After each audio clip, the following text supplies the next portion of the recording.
Hola, hola. Vamos con el capítulo 18. ¡John! Era un susurro áspero, alto y suave al mismo tiempo. ¡John! ¿Estás bien? Sonaba amortiguado y distante. Tenía frío y me palpitaba la cabeza. Me volví un poco y una punzada de dolor me atravesó. El agua sucia me salpicó la cara. «Se ha movido», dijo la voz. «Está vivo». ¿Nos oyes?, preguntó otra voz. El dolor del cráneo estaba centralizado. Intenté alcanzarlo con la mano, pero en cuanto me moví, resbalé y me hundí en el agua. Volví a apoyar el brazo y salí resoplando a la superficie. El agua era demasiado profunda para estar tumbado, de modo que tenía que apoyarme con los brazos. Al mismo tiempo, los tablones de arriba estaban demasiado cerca para sentarme cómodamente. Me sujeté con cuidado y levanté una mano para tocarme la cabeza. Me costó torcer el cuerpo hasta alcanzar aquella postura, pero al final rocé con los dedos un bulto grande y doloroso. Era enorme. ¿Tenía suerte de no haberme ahogado? «John», dijo una voz. Después continuó más bajo. «Se llama John, ¿verdad?» Intenté contestar, pero tenía la garganta en carne viva y lo que salió fue un ruido áspero e ininteligible. Tosí, tragué saliva y lo volví a intentar. ¿Rada?», pregunté. «Se la ha llevado arriba», dijo la voz. «No volverá hasta mañana. Yo soy Carly». Me acordé de Stephanie, que estaba congelada allí arriba, y de todas las cosas que Foreman le había hecho. Ahora se las iba a hacer a Rada. En algún rincón de mi interior, el señor monstruo anhelaba estar presente cuando torturasen a las mujeres. Deseaba formar parte de aquello. Muy bien, si era consciente de la existencia del señor monstruo, eso quería decir que volvíamos a estar separados, que yo volvía a estar al mando. «Arriba hay otras mujeres», dije. Se llama Stephanie. La trajo la misma noche que a mí». «Tarde o temprano la bajará aquí si es que sobrevive», contestó Carly. Hubo una pausa y después se oyó otra voz. «¿Dónde estamos?». Me quedé callado un instante. ¿Qué quieres decir?», pregunté. «Yo soy de Atlanta», dijo la nueva voz. «No estamos ni cerca de allí, ¿verdad?» Atlanta. ¿Es ahí donde Foreman vivía antes de venir a Clayton? Ninguna de ellas era de la zona. De otro modo, ¿nos hubiéramos enterado de las desapariciones por las noticias? «No», contesté. «No estamos cerca de Atlanta. ¿Sois todas de allí?» «Somos de todas partes», dijo otra mujer. Con ella hacían tres, más Rada. «¿Qué día es hoy?» Pensé en el día anterior, aunque ahora me parecía muy lejano. «Hoy es 12 de junio». «3 meses», dijo una de las chicas. «Yo 4», dijo Carly. «Yo casi 5 semanas», dijo la tercera. Foreman llevaba casi 7 meses en Clayton, aunque viajaba a menudo. ¿Había estado recogiendo mujeres por todo el país? «Tú, la de Atlanta», dije. «¿Te capturó allí hace 3 meses?» «No», respondió. «En Nebraska. Me llamo Jess», añadió un momento después. Jess. ¿Y qué has estado? ¿Has estado aquí desde entonces?» Otra vez me palpitaba la cabeza de dolor y me moví ligeramente para aligerar la presión sobre el chichón. «Aquí no, pero prisionera sí». «Había otra casa», dijo Carly. «La mayoría vinimos de la otra, pero él no iba mucho allí. Alguien aparecía una vez a la semana para darnos de comer. No sabemos quién. De todos modos, Foreman venía lo suficiente para tenernos aterrorizadas. Más o menos un mes después, nos metió a todas en una furgoneta y vinimos aquí. A Jess se la llevó de un bar de la carretera». «Estaba de viaje», dijo esta en voz baja. A mí me secuestró en Minnesota, afirmó la tercera voz. Hizo una pausa y añadió: Soy Melinda. Así que vino aquí hace más o menos 7 meses para investigar el caso de Clayton. Pero aún así viajaba por todo el país. Ah, entonces es cuando secuestró a vosotras, ¿no? Y a las otras 4 que ya han muerto. Era como una adicción. No podía dejar pasar mucho tiempo sin torturar a alguien. Necesitaba el subidón emocional como si fuera una droga. ¿Podía volver eso en su contra? Tenía que haber alguna manera de salir de aquella situación. ¿El agujero estaba ya hecho cuando llegasteis? Sí, contestó Carly. Y las cadenas y las cuerdas de las vigas de arriba estaban colocadas. Además, las paredes están reforzadas. Dije. Le habrá costado cierto tiempo, pero lo dejó todo preparado para tener la mazmorra en marcha antes de que llegaseis. Eso significa tener que mover muchas cosas. Ya lo hizo una vez, contestó Jess. Al menos una. Rada se acuerda de otra casa. Es la que lleva aquí más tiempo. Por supuesto, Rada era su favorita porque era una luchadora. Todos los días escogía entre luchar y ser su víctima favorita o darse por vencida y morir. ¿Cuánto tiempo lleva aquí? Pregunté. 1 año, dijo Melinda.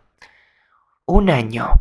Después de un tiempo, la mayoría de las personas escogerían morir, pero al parecer ese no era el caso de Rada. Entonces ella empezó a chillar y el sonido se coló desde arriba como una profecía de muerte. Todos nos quedamos en silencio. Yo me deslicé bajo el agua hasta que ésta me cubrió los oídos y ahogó el ruido.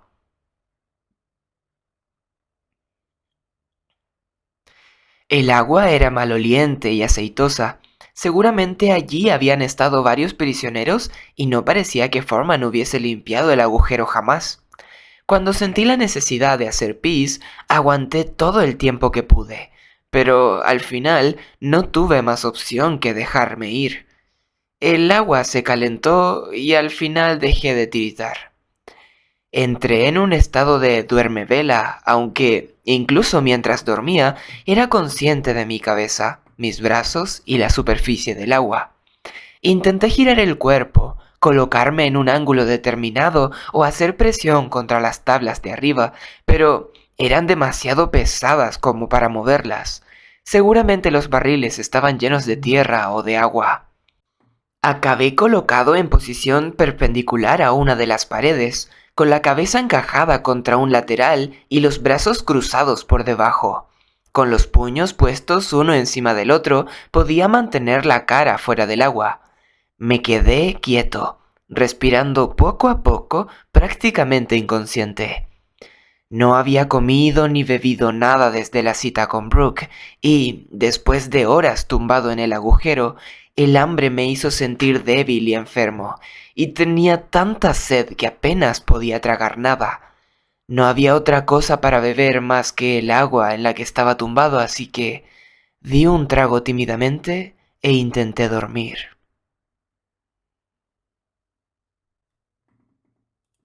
¿Sigue ahí adentro? Sí, no habla, pero de vez en cuando oímos el agua, así que sabemos que está vivo. Debe de estar dormido. La voz era débil, pero me resultaba familiar. Rada había vuelto. Estoy despierto, dije y apreté la cabeza y los brazos contra la pared, más firmemente. El agua formó pequeñas olas a mi alrededor. ¿Quién eres? Preguntó Rada. Me llamo John Cleaver. Ya sé cómo te llamas. ¿Quién eres? ¿Por qué estás aquí? Por la misma razón que vosotras. Pero nunca había cogido a un chico, dijo Carly. Y dijo que eras un asesino, dijo Rada. Yo... Me quedé callado. ¿Qué podía contarles? Y aún más importante, ¿qué me podían contar ellas a mí? Habían vivido con Foreman desde mucho antes de que yo lo conociera. Si se transformaba en demonio, quizá ellas lo supiesen. ¿Alguna vez habéis visto a Foreman con un aspecto diferente? ¿Te refieres a algún disfraz? Preguntó Rada. Yo no le he visto ninguno. No, no, no, no, dije. Quiero decir, si alguna vez lo habéis visto... no sé, con garras o algo así, o con colmillos. ¿Alguna vez tiene aspecto de monstruo? Silencio. Un momento después oí a Rada hablar en voz baja. Está delirando. Es porque está en el agujero, dijo Melinda. No, dije. Hablo de cosas reales. Uno de sus amigos era... Cállate. No sabía si Foreman estaba escuchando y lo que iba a decir era información que aún no le había proporcionado. En teoría, ese era el motivo por el que me había llevado allí, para saber qué le había pasado al demonio Mackay. De todos modos, su confusión contestaba a mi pregunta. Si le hubiesen visto cambiar de forma, me habrían entendido inmediatamente. No hacía falta dar más información. Da igual, dije. ¿Entonces has matado a alguien o no? Preguntó Rada. Sí, a un amigo suyo, pero no quería hacer daño a nadie. Silencio. ¿Puedes matar a Foreman? Preguntó Melinda. Oí gritos ahogados de las demás y una protesta por parte de Rada. ¡Basta ya!, dijo esta. ¿Es que no sois conscientes de la cantidad de mujeres que ha matado por intentar escapar? ¿Y qué alternativa hay?, exigió Melinda. ¿Quieres dejar que te torture hasta que acabe muerta como el resto? Quiero esperar a que llegue el momento adecuado. Melinda, llevo aquí un año, un puto año. Sé lo que piensa y sé lo que me hago. A veces me lleva arriba para cocinar. Confía en mí y algún día lo hará lo suficiente para bajar un poco la guardia. Entonces aprovecharé la oportunidad y os sacaré a todas de aquí. Pero no podemos hacer nada antes de que eso ocurra o lo perderemos todo. Y mientras tanto, ¿qué? Exigió Melinda de nuevo. ¿Vas a dejarte que te conecte a la batería y te apuñale cientos de veces? Se estaban enfadando demasiado y él iba a sentirlo, iba a sospechar. Silencio, pedí. ¿Vais a dejar que venga? No nos puede oír, dijo Rada. Pero os puede sentir, repliqué. ¿No os habéis dado cuenta?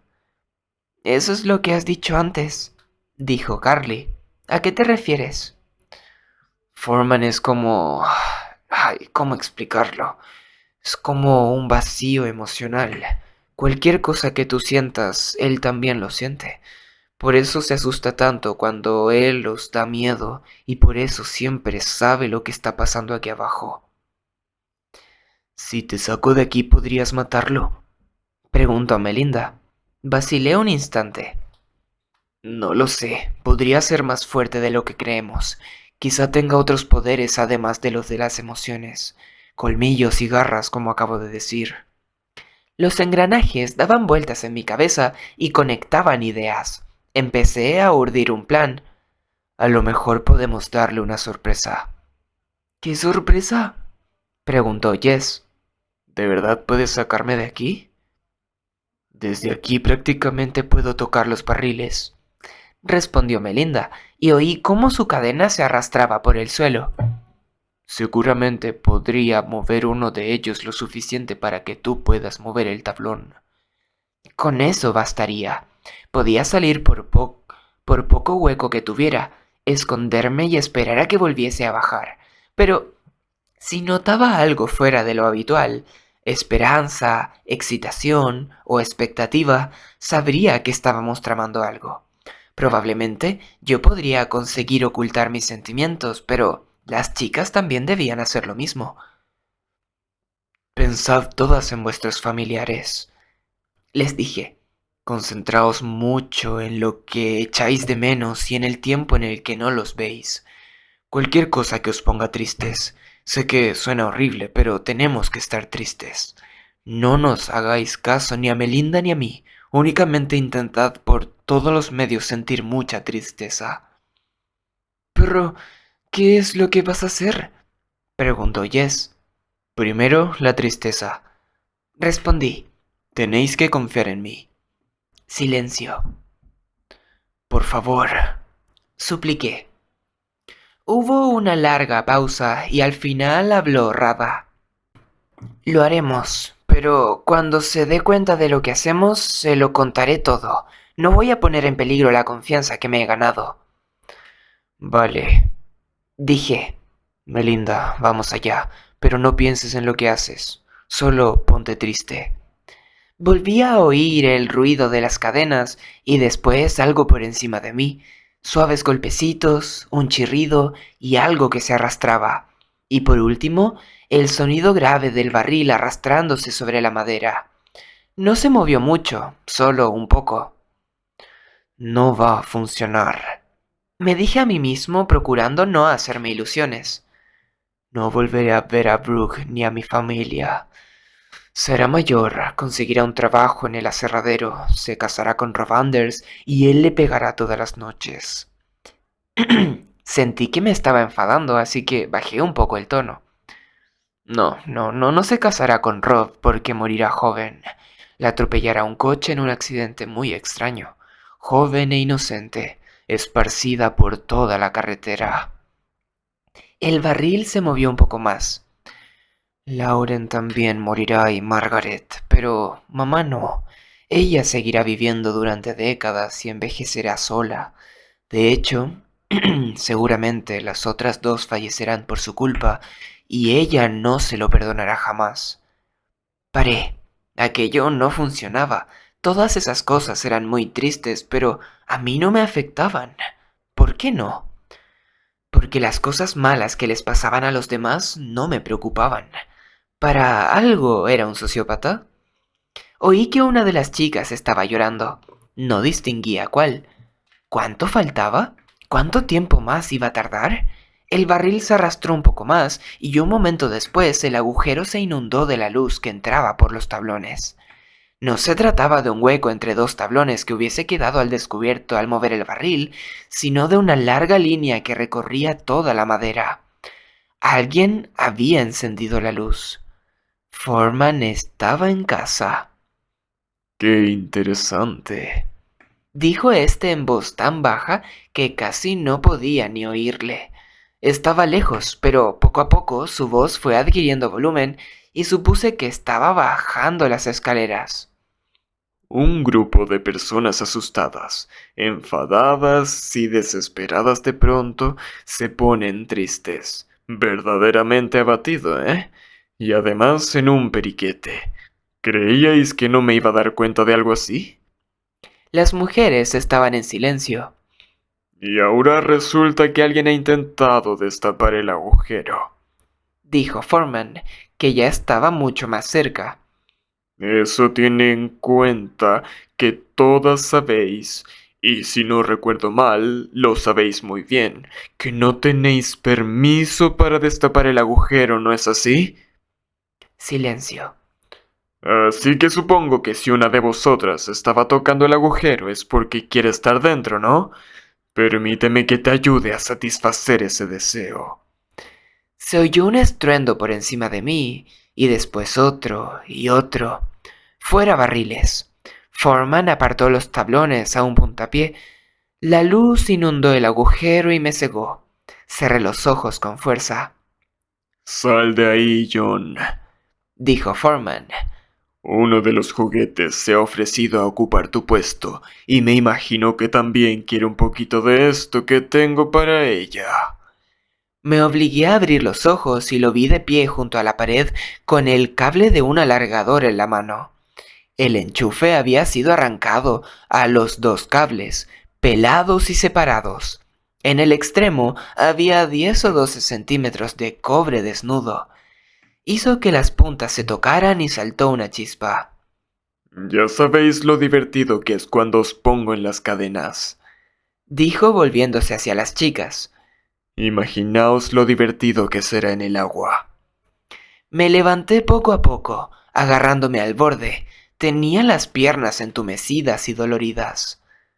Así que ahora lo único que falta por saber es quién intentaba destapar el agujero. Hizo una pausa, esperando, y un momento después volvió a generar un chispazo. ¿No ha sido nadie? Miré a Rada. Como todas ellas, esta era exactamente la situación de la que nos había advertido, y aquel era el momento del que hiciese exactamente lo que había prometido. Tenía la oportunidad de ganarse la confianza de Foreman. Era una idea muy inteligente. Lo retrasaba todo, pero a la larga iba a funcionar.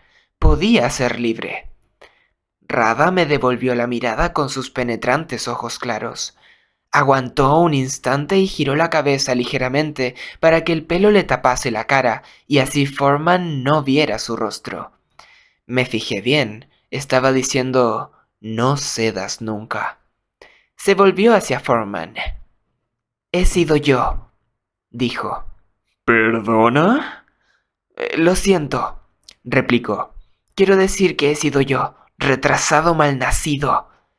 ¿Qué estaba haciendo? Métete en el agujero. Dijo Foreman, frío como el acero.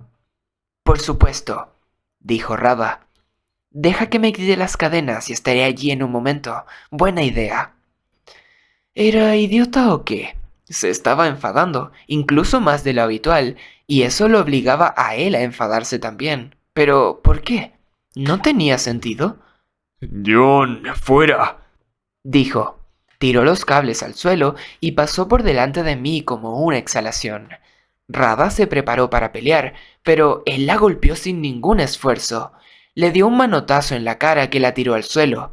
Se la veía flaca y larguirucha, como un espantapájaros muerto de hambre.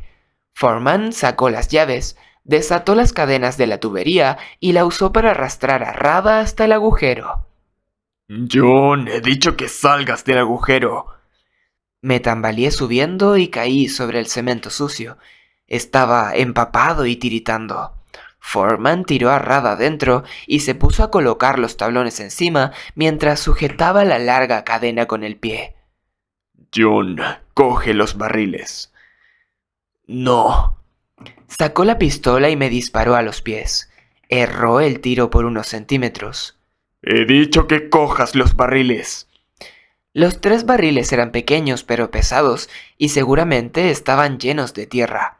Hice rodar uno hasta que estuvo encima de los tablones y lo puse de pie. Entonces fui a buscar otro cuando una voz flotó desde debajo, tensa pero desafiante. ¡Cobarde! ¿Es que ni siquiera eres capaz de hacerme esto mirándome a la cara? ¿Acaso quería que la matase? Foreman pasó por mi lado como un rayo. Cogió los cables y los acercó al agujero. Tocó la cadena con los cables pelados y ella dio un alarido. Los tablones sufrieron una sacudida y me imaginé su cuerpo contrayéndose espasmódicamente debajo de la madera. Apartó los cables medio segundo después, apenas había tocado la cadena. Podrías matarla, dije. No, Me corrigió. tú podrías matarla.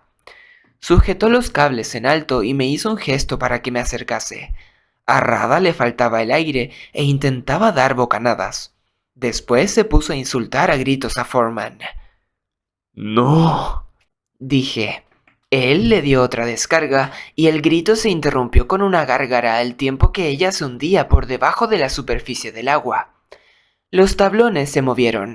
Hasta el pesado barril se sacudió. Foreman separó los cables. Tú puedes poner fin a esto, John, me dijo Foreman. Tu descarga será la última, te lo prometo, pero mientras tanto... Le dio otra nueva descarga y la madera saltó con ella. Seguiré haciéndolo. ¿Qué se suponía que debía hacer? ¿Cuál era el plan de Rada? Llevaba un año intentando ganarse la confianza de Foreman y lo acababa de mandar todo a tomar viento. ¿Y para qué? ¿Para ahorrarle a Melinda las descargas? No me parecía que mereciese la pena. Yo la podía salvar, podía caminar hasta allí y darle una descarga, y Foreman la dejaría salir de allí. Pero, ¿Podía fiarme de él? Y en caso afirmativo, ¿qué habríamos conseguido? Solamente obedecer a Foreman. Eso no podía ser lo que ella quería, porque me había dicho que no cediese. Le dio otra descarga y el alarido fue alto y primario. Las otras chicas lloraban, se encogían e intentaban esconderse en un mundo que había enloquecido a su alrededor. Foreman apartó los cables y me los volvió a ofrecer. Me pregunté si el plan de Rada era un truco. ¿Sabía que Foreman me iba a pedir que lo ayudase?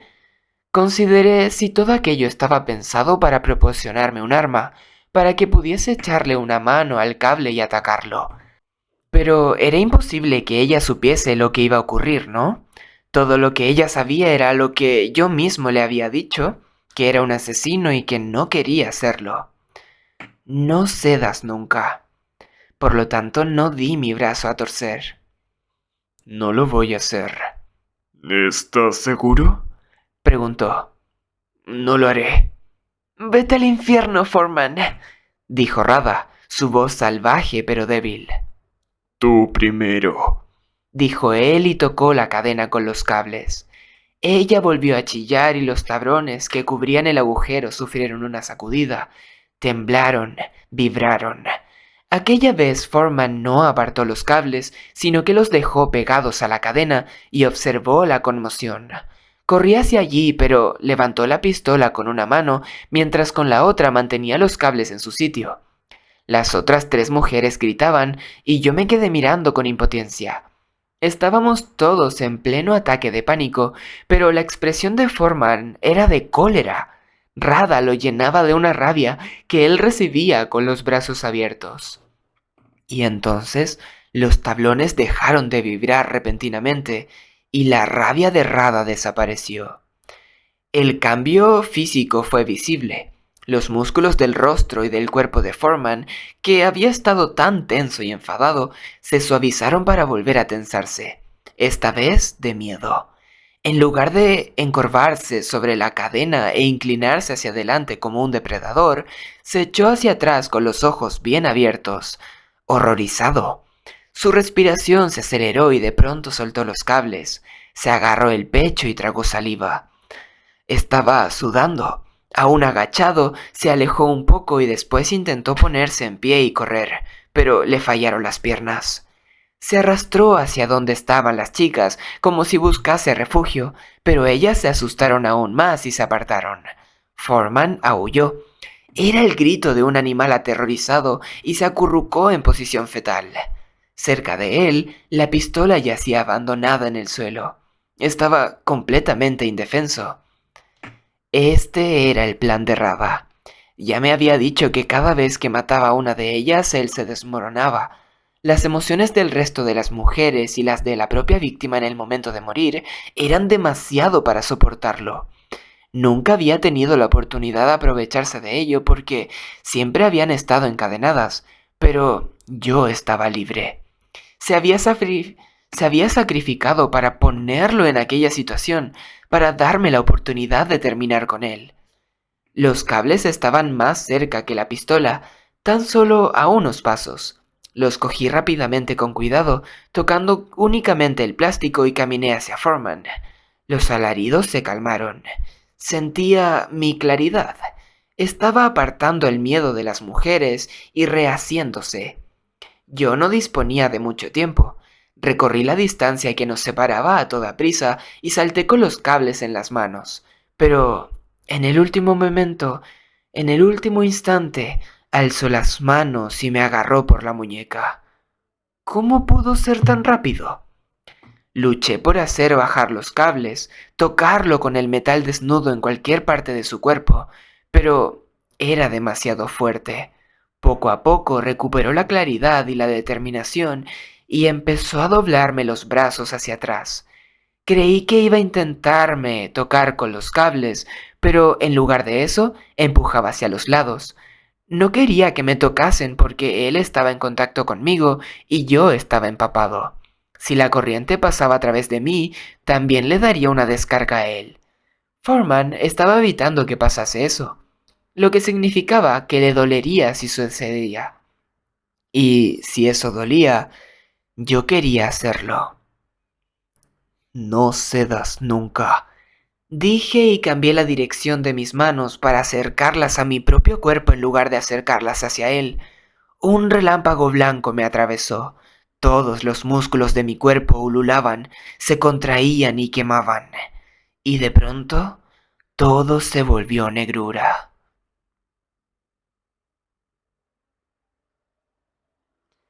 Fin del capítulo 18. Nos vemos en el siguiente. Hasta pronto.